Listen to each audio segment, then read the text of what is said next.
Kia ora tātou, ko Adrienne Young-Cooper tōku inga. I am the Chair of the Board of Directors of Queenstown Airport Corporation, and this is our annual general meeting reporting to you for the financial period July 2020 through to June 2021. And I'd like to begin by welcoming and acknowledging the representatives of our two shareholders from QLDC, Mayor Jim Bolt, and we've also got councillors and community board members Craig Ferguson, Glen Lewis, Neve Shaw, Heath Copeland and Barry Bruce, and we've also got the Chief Executive Mike Teelan. We have QAC board members Anne Irwin, Andrew Blair, Mark Thompson, Mike Todd, and Simon Flood, sorry, my apologies. And welcome to Adrienne Littlewood, who's the CEO of Auckland International Airport, joining us today via video link. I'm delighted to introduce Glen Sowry, who's the Queenstown Airport new Chief Executive, who joined us in early September. The board's very pleased to have recruited Glen to this important role. He has extensive experience as a Chief Executive in both the public and private sectors, and before that as a Senior Executive at Air New Zealand. And Glen's aviation and property experience is particularly relevant to the opportunities and challenges of running one of the most beautiful airports on our precious planet. Welcome, Glen. Today we're going to present an overview of the company's priorities and results for the financial year 21, and then we're going to take a look forward. This time last year we knew COVID was a huge challenge and an opportunity for a reset. 12 months on, we have commenced a review of our strategic direction in a dramatically changed circumstance to 2019, and we'll ensure a high level of stakeholder and shareholder engagement in the future direction of the company and of the airport. The board and management are very focused on setting a clear direction for this vital community asset. As we reflect on the past year, I would like to begin by acknowledging the contribution of former Chief Executive Colin Keel, who resigned during the reporting period. He served as Chief Executive of QAC for 5 years and played a pivotal role in stabilising the business over the past 18 months. And the board joins me in thanking him for his service and significant contribution to the company. I'd also like to acknowledge the service of Michael Stiesny and Norm Thompson, who were directors of QAC and retired during the reporting period. Before Glen started in the role as Chief Executive, Deputy Chair Simon Flood stepped in as Managing Director from the 1st of July, and my thanks to Simon for ensuring the smooth transition between CEOs and for his leadership during that time. And I'd also like to acknowledge and thank the senior leadership team for their efforts and dedication over this tumultuous period. In particular, I would call out General Manager of Operations and Safety, Mike Clay, who will be leaving Queenstown Airport just before Christmas after 6 years with us. And we'll talk a little bit later about our outstanding safety record and operational performance, and this is a testament to Mike's leadership and talent. And thank you, Mike, you'll be missed. In October 2020, QLDC announced the appointment of directors Andrew Blair, Anne Irwin and Mike Todd to the QAC board, and along with Mark Thompson and Simon Flood, we work very much in service to the company and to the region around the board table, and I look forward to continuing to work with them. Due to the significant impact of COVID-19 on the company, it was unfortunately necessary to undertake an organisational restructure, which was completed during the financial year, and this was a tough time for our people, and I would like to acknowledge those who left the airport company during this time and thank them for their contribution to QAC. COVID-19 has had a considerable effect on aviation and tourism in the Queenstown Lakes District and around the world.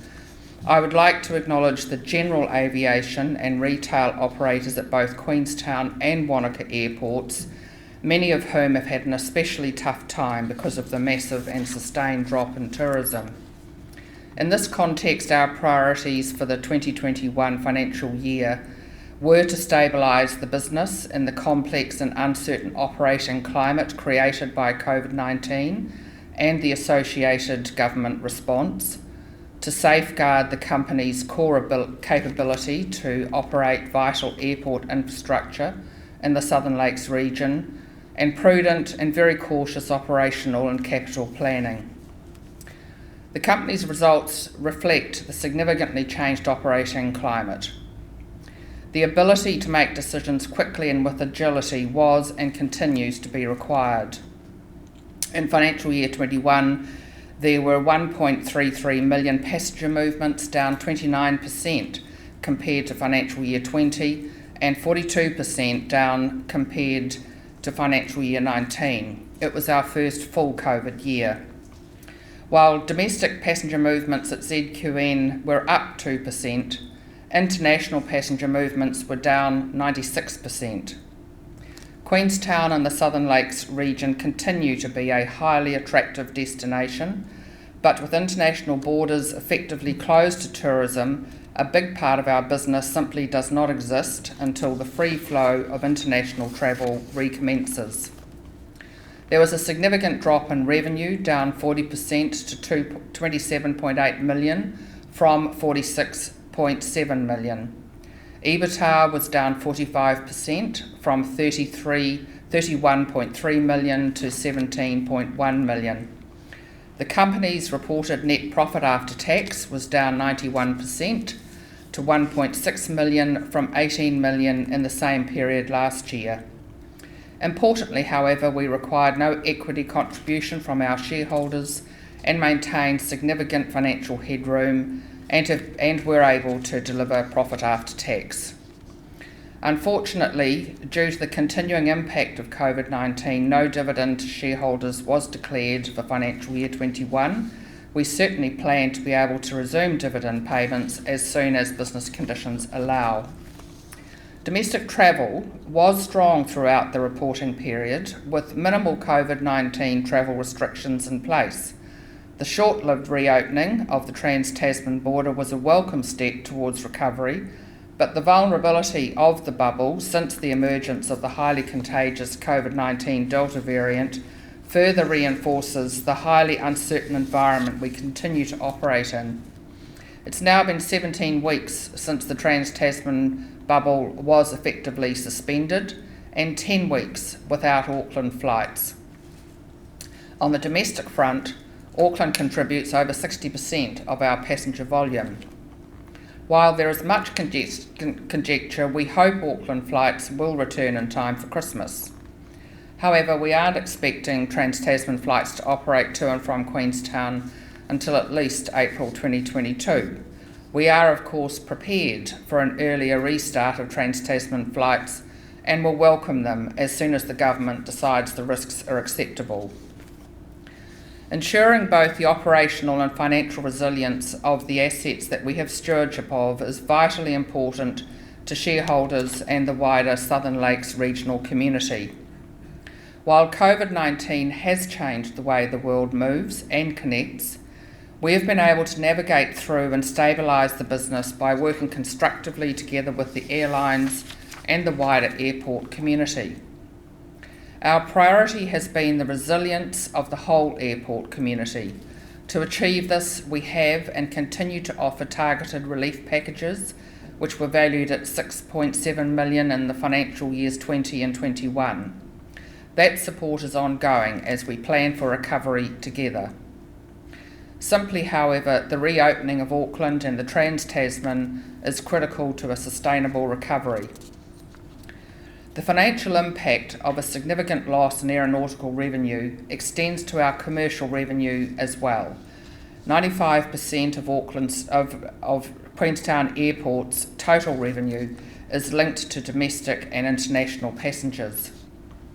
Ground transport revenue was down 23%, terminal revenue was down 40%, and commercial property revenue was down 10%. A key element of our forward focus will be on the diversification of revenue sources not directly related to passenger numbers from scheduled air services. Moving now to our banking arrangements, QAC remains compliant with its banking covenants. During the reporting period, QAC successfully lengthened the term of its banking facilities. Term debt was $82 million, 25% of net assets, an increase of $13 million. The movement in term debt was primarily a result of the $18.3 million payment for the acquisition of Lot 6 land adjacent to the main runway. QAC is grateful to our banking syndicate for their ongoing support. During the reporting period, we shifted from a long-term lease agreement with QLDC over Wanaka Airport to a management services arrangement under which we have responsibility for day-to-day operations. QAC is not responsible for the long-term planning and investment for Wanaka Airport under this agreement. Prior to the setting aside of the lease by the High Court, Wanaka Airport accounted for about 2% of QAC's total revenue. Since the Wanaka Airport lease was set aside on the 21st of April 2021, an amount receivable from QLDC of $14.8 million has been recognised. This was primarily reimbursement of the prepaid lease that QAC paid to QLDC in 2018. QAC is continuing to work with QLDC and the Wanaka Airport tenants on a smooth transition from the lease agreement to a management services agreement. Before I hand over to Glen, I would just like to acknowledge outgoing Chief Executive Adrienne Littlewood from our minority shareholder. Adrienne has made the people, knowledge and considerable resources of Auckland International Airport available to QAC without charge on many occasions, and he has been a steadfast supporter of QAC and the Southern Lakes region throughout his tenure. You'll be missed, Adrienne. If I can now hand over to Glen.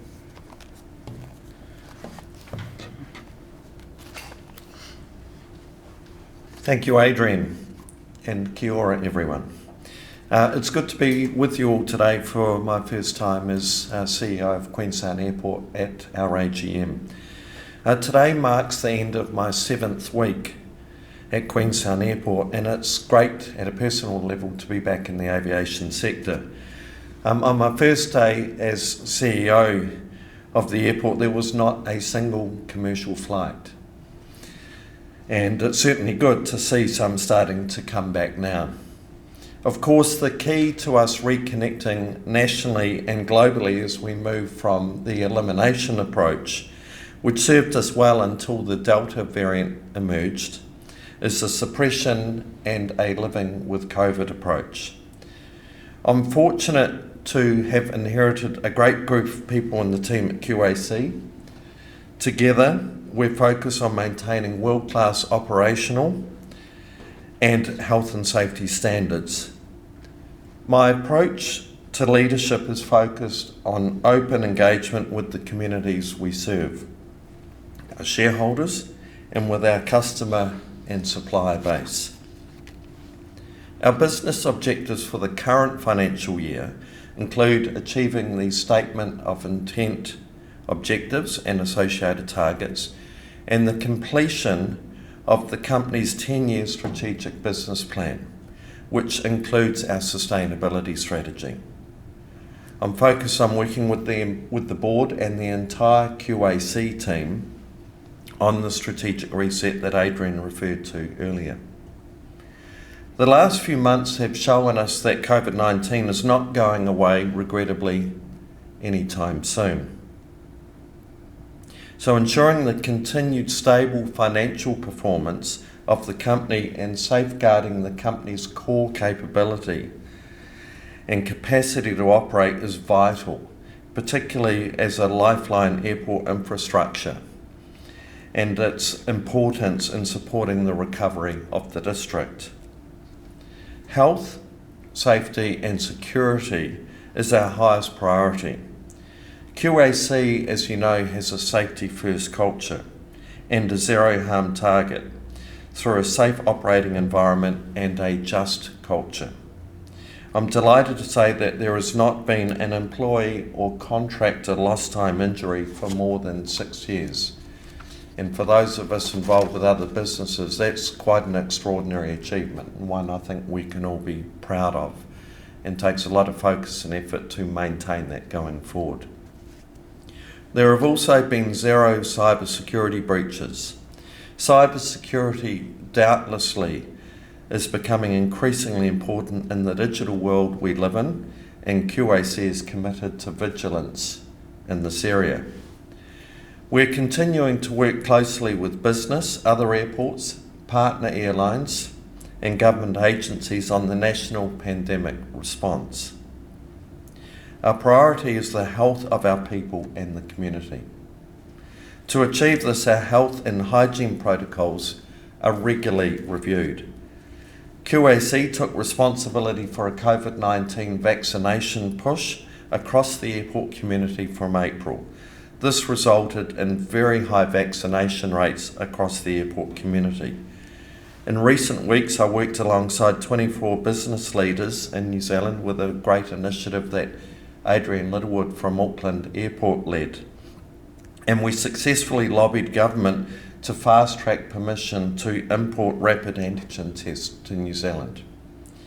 This will allow rapid surveillance testing to get underway in New Zealand, providing an additional layer of health protection for employees and helping to ensure continuity at the airport.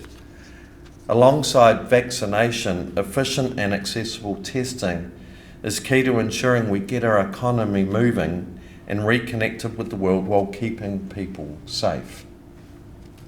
By participating in this coalition, we will have testing kits available from next week for use with our staff at the airport.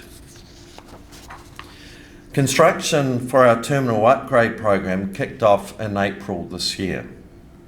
The project will achieve several things, including seismic strengthening, which we have made an ongoing commitment to as a civil defence lifeline utility. The departures processing area is an area of the airport that has needed attention for some time, and it will be noticeably larger, featuring new and improved aviation security technology, including these AIT devices, screening devices on screen, new screening lanes and body scanners, expanded passenger screening area queue space, and an improved customer experience overall. A new customs area for departure, and a new duty-free departure store, which will include a new art of living concept where we will have the opportunity to showcase the very best of the region for our international passengers. And a new, more efficient heating, cooling and ventilation system throughout. The total investment in these significant upgrades in this part of the airport is just under $8 million. Our goal as we embed our sustainability strategy is that, like health, safety, security, sustainability is what we do. We're aligned to QLDC's Vision Beyond 2050 goal that our district is a place where our quality of life is enhanced by growth through innovation and thoughtful management. We also have a focus on well-being and investing in developing our people to ensure that we are an employer of choice. This is always important, but given the stresses and challenges that our people are experiencing now and over the past 18 months, it's especially important. I'm pleased to confirm that we've maintained our living wage Aotearoa accreditation, which extends beyond our own QAC employees to our contracted cleaning and security providers. Responding to climate change and understanding the risks to our business is incredibly important. Work is underway to measure and reduce the environmental impact of QAC's business activities. We achieved Toitu Carbon Reduced certification in FY21, with 3 years data now audited and certified. Energy, waste and transport are our priorities because of their contributions to our emissions. QAC's net greenhouse gas emissions have decreased, down 31% on our base 2019 year. We're committed to the goal of setting science-based targets and achieving carbon neutrality by 2050 or earlier, and we will report our targets and progress annually from 2022. As you can see from this slide, QAC is heavily involved and invested in supporting a wide range of community organisations across the district. We're committed to the wellbeing of our staff and local communities through initiatives that enhance social, cultural, environmental and economic wellbeing in the district. I'd like to highlight Queenstown Airport's ongoing support for Coast Guard Queenstown. This is a legacy partnership that has been in place since 2011. QAC contributes $30,000 per year to Coast Guard's Queenstown branch. We're also very proud of our long-term partnership with the Wakatipu Reforestation Trust in supporting the vital work they do not only on biodiversity and regeneration, but in bringing people together for planting days. We've also continued our partnership with the Wakatipu High School Foundation, supporting the AWHI Fund to ensure equity of access to the school's all-round education. We're prioritising the noise mitigation program following a pause due to COVID-19.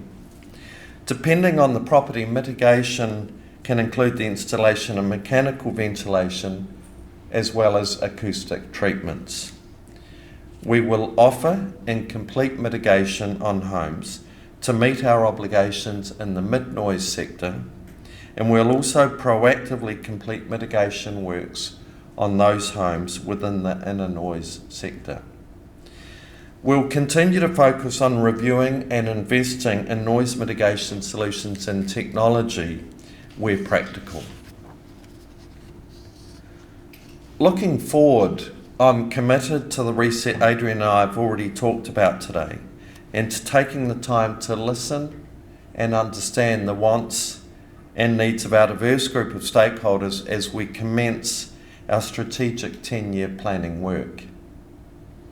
An important part of that work is understanding the capacity that exists within Queenstown Airport and how we best deliver results and returns to our shareholders and community whilst preserving balance. We are on the road to recovery, and this graph on this slide gives an indication of the shape of that recovery in terms of forecasts and projected passenger movements. And we certainly hope this comes to pass. Our district's important work on regenerative tourism and building back better will also play a key role in the airport's recovery. Key to the reopening of our border and reconnecting with the world is the achievement across the country of high vaccination rates. So we've already talked about today, it is vaccination along with other layers of protection that will enable us to recover to living with COVID in whatever form that looks like. I commend both Air New Zealand and Qantas Group on the vaccine mandate that they've put on for international travel. And I would expect that this might also follow for domestic air travel, and I suggest we're likely to hear more about that today, hopefully from the Prime Minister. The regulatory environment that we operate within is changing. The most significant rewrite of the Civil Aviation Bill, which is the overarching legislation governing New Zealand's civil aviation sector, is having a rewrite after close to 30 years. The government has also announced its intention to repeal and replace the Resource Management Act. We're facing increased border charges which will affect the cost of travel. Some increases are now confirmed and some are being considered. As an example, Customs and MPI have confirmed a 117% increase in their charges. An increase to the international visitor levy could be another disincentive for visitors to come and visit New Zealand if it is progressed. The government is currently considering a significant increase to the IVL in the range of $100 to $200 per person, up from the current $35. Australian travellers are currently exempt, and we hope that will remain the case in the future.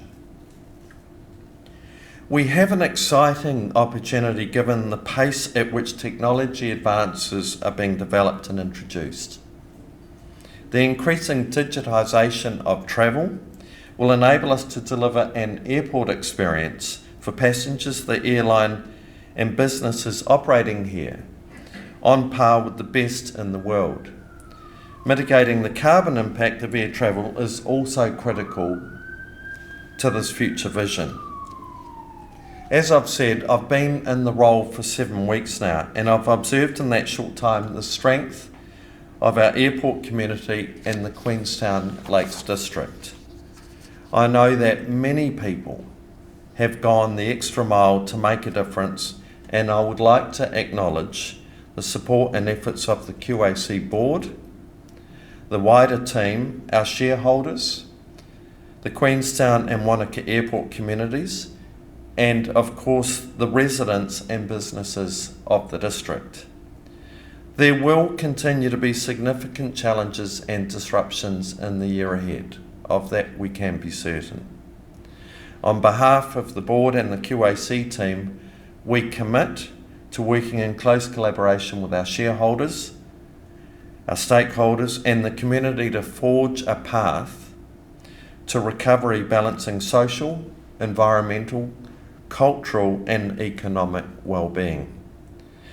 I'd like to thank you at a personal level for your warm welcome to the district and as I take on this exciting new role at Queenstown Airport, and I look forward to working with you all very closely in the years to come.